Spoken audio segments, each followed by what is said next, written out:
Hello everyone, this is Akanksha Rai and I welcome you all to my channel. So in this video हम continue कर रहे हैं chapter light which is chapter 12th of your science textbook. इस video में हम continue कर रहे हैं with the topic spherical mirror. Last video में हमने पढ़ लिया ऑल अबाउट प्लेन मिरर और images formation by plane mirror. ठीक है, तो वहाँ पर मैंने आपको बताया था वर्चुअल इमेज और रियल इमेज के बारे में. तो प्लेन मिरर में तो हमने पढ़ा कि फॉर्मेशन होता है वर्चुअल इमेज का, और वहाँ पर जब भी हमने रियल इमेज की बात की तो मैंने आपको कहा था कि आगे हम डिफरेंट टाइप्स ऑफ मिरर पढ़ेंगे, वहाँ पर हम रियल इमेज की बात करेंगे कि रियल इमेज एक्चुअली कैसे फॉर्म होता है, क्या होता है. तो यहाँ पर स्टोरी स्टार्ट होती है स्फेरिकल मिरर की, जिसके विदिन हम देखेंगे कि रियल इमेज क्या होते हैं. तो स्फेरिकल मिरर क्या होता है, सबसे पहले हम ये समझ ले. तो आप एक एग्जाम्पल यहाँ पर समझो. आप क्या करो, घर में जो आप स्पून जो यूज़ कर रहे हो, आप स्पून अच्छा सा शाइनिंग, थोड़ा नया नया सा स्पून आपको लगे, वो स्पून लो. ठीक है, लिखा हुआ ना शाइनिंग स्टेनलेस स्टील. आप स्टेनलेस स्पून लो और उस स्पून में आप फेस देखो. ठीक, तो आप देखोगे कि एक साइड स्पून में दो साइड होते हैं ना, ये होता है, तो ये एक साइड हो गया, ये दूसरा साइड हो गया. तो स्पून के एक साइड में आपका फेस आपको बहुत बड़ा लगेगा, और जब आप दूसरे साइड में देखोगे तो आपका फेस जो है वो आपको बहुत छोटा लगेगा.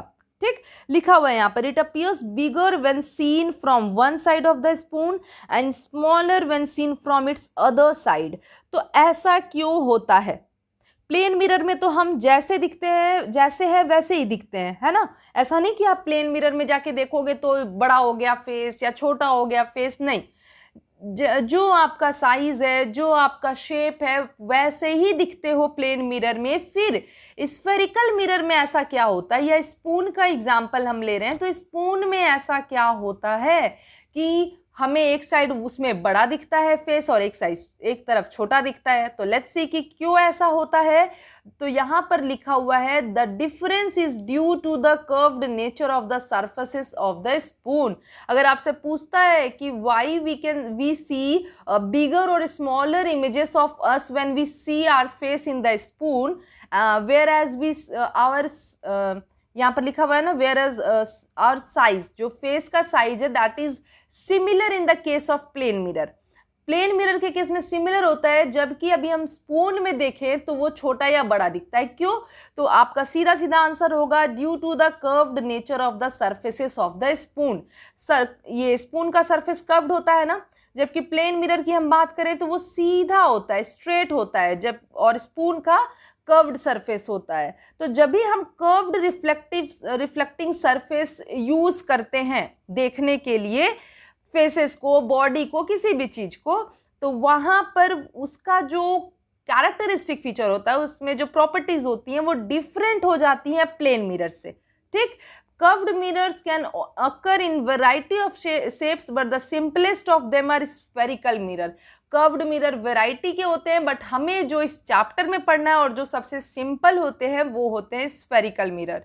स्फेरिकल मिरर क्या होते हैं? स्पेशल टाइप ऑफ मिरर होते हैं जो किसी स्फेयर का ही पार्ट होते हैं. स्फेयर का ही पार्ट होते हैं एज इन ये स्फेयर मैंने बना दिया, तो इनका जब ये पार्ट हम कट कर दे तो ये कैसे हो गया, ऐसा बन गया ना.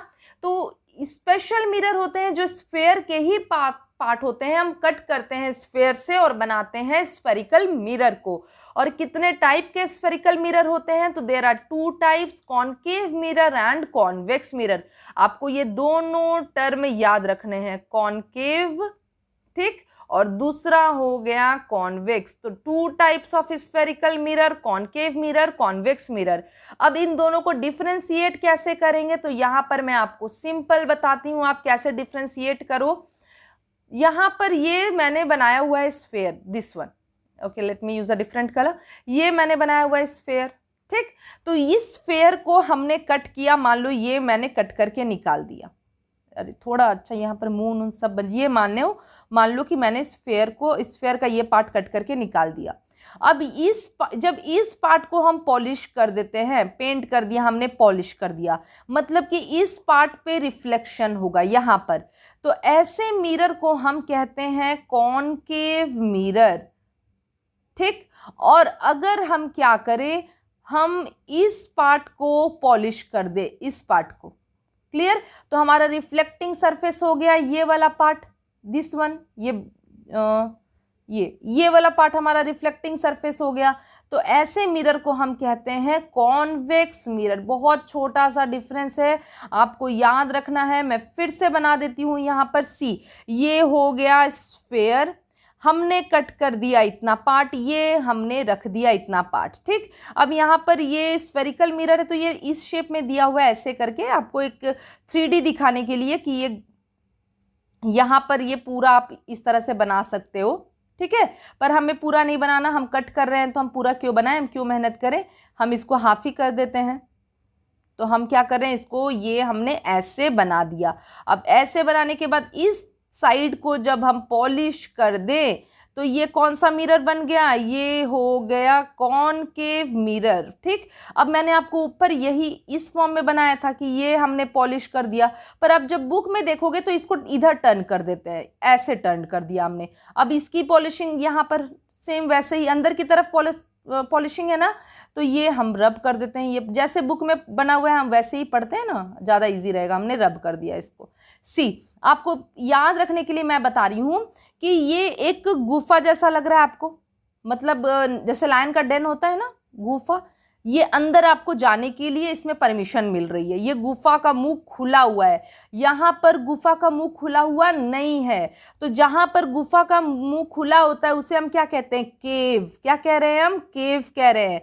तो यहाँ पर ये इस मिरर को हम क्या कहते हैं, जहां पर केव रहता है, जहां पर केव में आप जा सकते हो, ऐसे मिरर को हम कहते हैं कॉनकेव मिरर। और जहां पर आप केव में नहीं जा सकते हो, बाहर ही शेर बैठा हुआ है, ऐसे मिरर को हम कहते हैं कॉन्वेक्स मिरर। ठीक, अब यहाँ पर आप ये जो बना हुआ है बुक में डायग्राम, उसको देखो। ये आपका स्फेरिकल ग्लास बॉल बना हुआ है। ठीक है, यहाँ पर क्या कर दिया, कट कर दिया हमने, ये हमने कट कर दिया। ये आपको 3D दिखाने के लिए इस फॉर्म में बनाया है कि ये सेंटर हो गया एंड ऑल आपको दिखा रहे हैं। यहाँ पर देखो, यहाँ पर क्या किया है, इसको ये फॉर्म मैंने बनाया था ना नीचे, इसको इधर पॉलिश कर दिया है, तो ये हो गया कॉनकेव मिरर। यहाँ पर गुफा में आप जा सकते हो, आ जाओ गुफा में। और यहाँ पर क्या कर दिया है, अंदर पॉलिश कर दिया, अंदर की तरफ, गुफा में जाने नहीं दे रहा है आपको। तो ये हो गया कॉन्वेक्स मिरर। बहुत आसान है, बहुत ही ज़्यादा आसान है, बस आप 2-3 बार इसको कॉपी में बना के प्रैक्टिस कर लो, चीज़ें याद हो जाएंगी। Now terms used in connection with spherical mirror, यहाँ पर तो बहुत दिया हुआ है बुक में, पहले तो मैं आपको यहीं पर पूरी स्टोरी बताती हूँ। ये मैंने बना लिया बड़ा सा स्फेयर जो बहुत ही अच्छा और बहुत ही खराब बना है। ये हो गया इसका सेंटर। ठीक, अब यहाँ पर इसको थोड़ा साइड करते हैं हम, और हम बनाते हैं सबसे पहले कॉनकेव मिरर है, ना हिलो ना हिलो। सबसे पहले हम क्या बना लेते हैं, कॉनकेव मिरर। यही था ना हमारा ऐसा। पॉलिशिंग कहाँ थी, जल्दी बताओ जल्दी बताओ, इधर थी, क्योंकि इधर केव है, गुफा है, आप जा सकते हो। तो इस पे सबसे पहले हम ऐसी लाइन बनाते हैं। ठीक, बीचों बीच बनाएंगे। ये जैसे मान लो कि ये हमने बनाया है ना, ये पार्ट, इसमें बीचों बीच हमने एक लाइन बनाया। इस लाइन को हम कहते हैं प्रिंसिपल एक्सिस, प्रिंसिपल एक्सिस। ठीक है, किसको, इस लाइन को हम क्या कह रहे हैं, प्रिंसिपल एक्सिस। अब ये जो मैंने बनाया कॉनकेव मिरर, टेल मी, ये तो स्फेयर का ही पार्ट है ना, ये स्फेयर का ही पार्ट है, और इस स्फेयर का एक सेंटर है।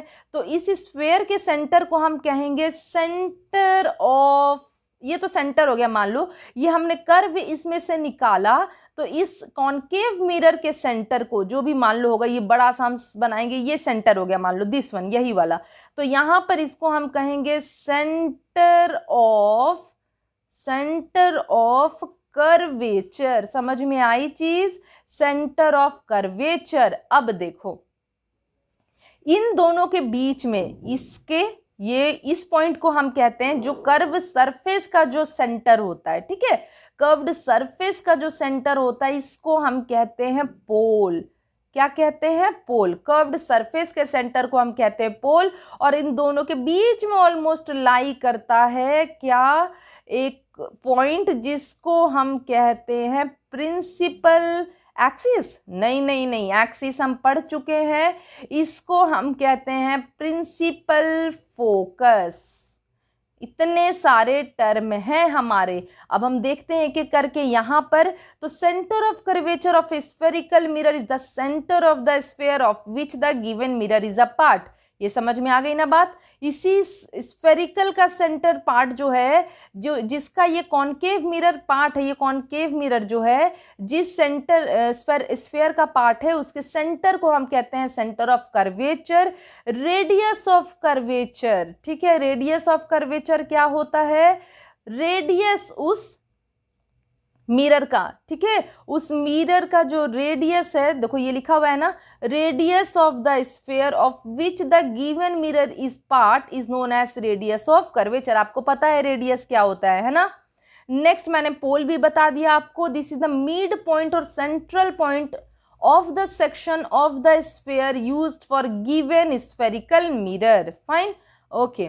Moving to the principal axis, मैंने ये भी बता दिया आपको, of a spherical mirror is a line joining the pole of the mirror and its center of curvature. Fine, okay. Next is the normal. Normal आप पहले भी पढ़ चुके हो। Normal to a spherical mirror at any point on the surface is simply the line joining that point to the center of curvature. कोई भी point जो centre को ज्वाइन करेगा वो क्या हो जाएगा? Normal. It is the radius of the sphere at that point on the mirror. क्या हो जाएगा? बेसिकली रेडियस हो जाएगा। ठीक है, रेडियस हो जाएगा।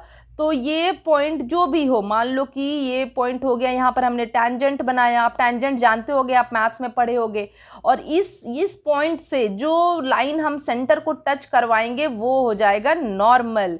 अब आ गया द फोकस, जिसको मैंने बताया था प्रिंसिपल फोकस। तो अभी यहाँ पर क्या है, प्रिंसिपल फोकस को बेसिकली हम समझते कैसे हैं ये देख लो आप। ये मैं बना दूं, कॉन्केव मिरर मैंने बना दिया, ये मैंने बना दिया प्रिंसिपल एक्सिस। ठीक, ये मान लो सेंटर ऑफ कर्वेचर हो गया। फाइन, तो अगर कोई रेज पैरेलल आ रही है प्रिंसिपल एक्सिस के, आपको पैरेलल पता है ना, ये प्रिंसिपल एक्सिस है, इसके पैरेलल अगर कोई रेज आती है तो इस रेज को हम क्या कहेंगे? इंसिडेंट रे कहेंगे। इंसिडेंट रे हम पढ़ चुके हैं, जब भी कोई रे फॉल करती है मिरर पे हम उसको इंसिडेंट रे कहते हैं। अब मुझे बताओ कि इसका रिफ्लेक्टेड रे कैसे बनाएंगे? तो देखो कैसे बनाएंगे रिफ्लेक्टेड रे। यहां पर हम बनाते हैं टैंजेंट, जो किसी एक पॉइंट पे टच करती है सरफेस को, स्फेयर के। ठीक, इस पॉइंट से हम क्या करेंगे? बना देंगे एक नॉर्मल जो सेंटर को टच करेगा। फाइन, तो अब ये क्या हो गया? एंगल ऑफ इंसिडेंस, और इतने ही पे क्या हो जाएगा? Angle of reflection. तो हमने ये बना दिया एंगल ऑफ रिफ्लेक्शन। तो ये हमारा पॉइंट हो जाएगा फोकस। कितना इंटरेस्टिंग है, समझना है ना। एफ से फोकस को दिखाते हैं, सी से सेंटर ऑफ कर्वेचर को दिखाते हैं। See, suppose there is a beam of light rays parallel to the principal axis, हमने बनाया ना parallel. We find that all these rays actually meet or converge at a point on the principal axis for a concave mirror. For a convex mirror, all these rays appear to meet. मैं अभी आपको convex का case बताऊंगी, अभी बताऊंगी तुरंत। तो पहले आप concave वाला देख लो सारा केस। तो यहाँ पर in both the cases we call this point at the focus as the focus of the spherical mirror. जिस पॉइंट पे मीट कर रहे हैं ना रेज आने के बाद, जैसे इस पॉइंट पे मीट किया रेज ने, ओके, ये इस पॉइंट पे मीट किया रेज ने, तो इस पॉइंट को हम कहते हैं फोकस। अब ये फोकल लेंथ क्या होता है तो ये भी देख लेते हैं। ये पॉइंट, लेट मी ड्रॉ, ये वाला पार्ट, नहीं इसको और क्लियरली बताऊंगी तभी सही रहेगा। ये बनाया हमने कॉन्केव मिरर, ये हो गया प्रिंसिपल एक्सिस, ये हो गया सेंटर ऑफ कर्वेचर, ये है फोकस और ये है पोल। तो ये वाला जो पार्ट है ना, ये वाला पोल से फोकस तक के डिस्टेंस को हम कहते हैं फोकल लेंथ, है ना, फोकल लेंथ। तो ये बताओ, अच्छा ये फॉर्मूला हम बाद में पढ़ेंगे, पहले मैं आपको कॉन्वेक्स मिरर का केस बता देती हूँ। अब मुझे आप बताओ कॉन्वेक्स मिरर कैसे ड्रॉ किया था हमने इसकी पॉलिशिंग इधर करवाई थी, रिमेंबर। तो ये स्फेयर तो ऐसे ही बनेगा ना, ऐसा तो नहीं आप स्फेयर उल्टा कर दोगे इधर बना दोगे, पॉसिबल ही नहीं है। तो ये स्फेयर इधर ही बनेगा, मतलब कि स्फेयर का सेंटर किधर होगा? टेल मी, स्फेयर का सेंटर होगा यहाँ पर समवेयर हेयर। ठीक, और इसका ये पार्ट क्या हो गया? प्रिंसिपल एक्सिस, जो कॉन्केव मिरर में हमने पढ़ा। ये क्या हो जाएगा? फोकस की, मान लो कि कोई भी रेज आ रही हैं, तो अब क्या हो रहा है ना, ये रिफ्लेक्टिंग सरफेस है इसका, ये रिफ्लेक्टिंग सरफेस है, कोई रे आई, कौन सी रे आएगी, इंसिडेंट रे आएगी। अब क्या होगा ना, ये इंसिडेंट रे इधर नहीं जा पाएगी, क्यों, क्योंकि यहां पर हमने पॉलिशिंग कर दी है, दरवाजा बंद कर दिया है, तो ये ना रिफ्लेक्ट बैक हो जाएगी, ओके रिफ्लेक्ट बैक हो जाएगी, अच्छा ज्यादा, हाँ ये जो रेज है ना ये रिफ्लेक्ट बैक हो जाएगी इधर, क्योंकि इधर इसको आने की एंट्री नहीं मिल रही है पॉलिशिंग के कारण। पर यहाँ पर क्या होता है ना, हम इसको मीट करवाते हैं इधर, ये हमने मीट करवा दिया इसको पीछे की तरफ, ये एक्चुअली नहीं मीट कर रहा है बट हम इसको मीट करवा रहे हैं। जैसे हमने वर्चुअल इमेज में कैसे पढ़ा था कि एक्चुअली नहीं मीट कर रहे, अपरेंट मीटिंग हम दिखाते हैं। तो यहाँ पर एज बिकॉज ये रे कहीं जाके मीट नहीं करेगी दूर तक, तो इस कारण से हम इसको बैकवर्ड ले जाके मीट करवाते हैं जिस पॉइंट पे वो कॉन्वेक्स मिरर का फोकस हो जाता है। कॉन्केव मिरर में तो एक्चुअली मीट कर रही है, ठीक है, पर कॉन्वेक्स मिरर में हम मीट करवाते हैं, अपीयर होता है कि वो मीट कर रहा होगा, और यहाँ पर बाकी सब सेम रहेगा। ये पोल हो गया, ये फोकस हो गया, ये सेंटर ऑफ कर्वेचर है, ये प्रिंसिपल एक्सिस है, ये फोकल लेंथ हो जाएगा, ठीक है। ओके, यहाँ पर आप देख लो, सिंपल सा डायग्राम है टू शो कॉन्केव मिरर का फोकस एंड कॉन्वेक्स मिरर का फोकस। देखो पैरेलल आ रही है प्रिंसिपल एक्सिस से, फोकस पे गई, पैरेलल आ रही है प्रिंसिपल एक्सिस से, फोकस पे गई, तो ये पॉइंट हमने फोकस हो गया, ये पोल हो गया, ये सेंटर ऑफ कर्वेचर हो गया, और ये लाइन जो दिख रही है ये प्रिंसिपल एक्सिस हो गई। ये लाइन नहीं, ये लाइन नहीं, बिल्कुल नहीं। कौन सी लाइन, तेज हो चुके हो आप, ये वाली लाइन, ठीक। और यहाँ पर कॉन्वेक्स मिरर का केस देखो तो ये पैरेलल आई, तो ये ना, ये जो पॉलिशिंग है, ये जो डिजाइन हमने बनाया ना इस तरह का, ये अलाउ नहीं करेगा कि तुमको पास होने देंगे, तो ये रिफ्लेक्ट हो गई, यहाँ पर ये आई रिफ्लेक्ट हो गई, तो इन दोनों को मीट करवाएंगे जिस पॉइंट पे ये हो जाता है फोकस, ठीक है। तो ये पूरा पार्ट हो गया किसका, स्फेरिकल मिरर के डिफरेंट पार्ट्स का। अब यहां पर देखो, बहुत ही सिंपल सा फॉर्मूला है, मैं आपको डायग्राम से बताती हूँ, चीजें खुद समझ में आ जाएंगी आपको। सी, ये हमने बना दिया स्फेरिकल मिरर, ये हो गया इसका सेंटर ऑफ कर्वेचर, ठीक, ये मान लो बना दिया था पोल। कैसे, इसकी ही बात कर रहे हैं, इसी की, मैं आपको इसको स्फेरिकल मिरर पे दिखा रही हूँ। ये हमने बोला फोकस है, तो ये बताओ कि ये पूरा पार्ट क्या हो जाएगा, रेडियस होगा कि नहीं होगा। तो फोकल लेंथ रेडियस का हाफ होगा कि नहीं, टेल मी, आप मैथ्स में पढ़ते हो ये सारी चीजें।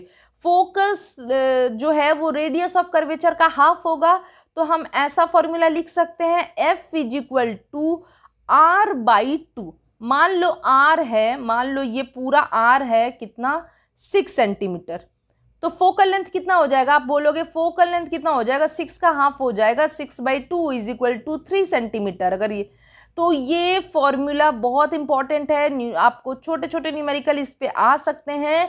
F is equal to R/2, F is equal to R/2, ये इंपॉर्टेंट है, याद रखना।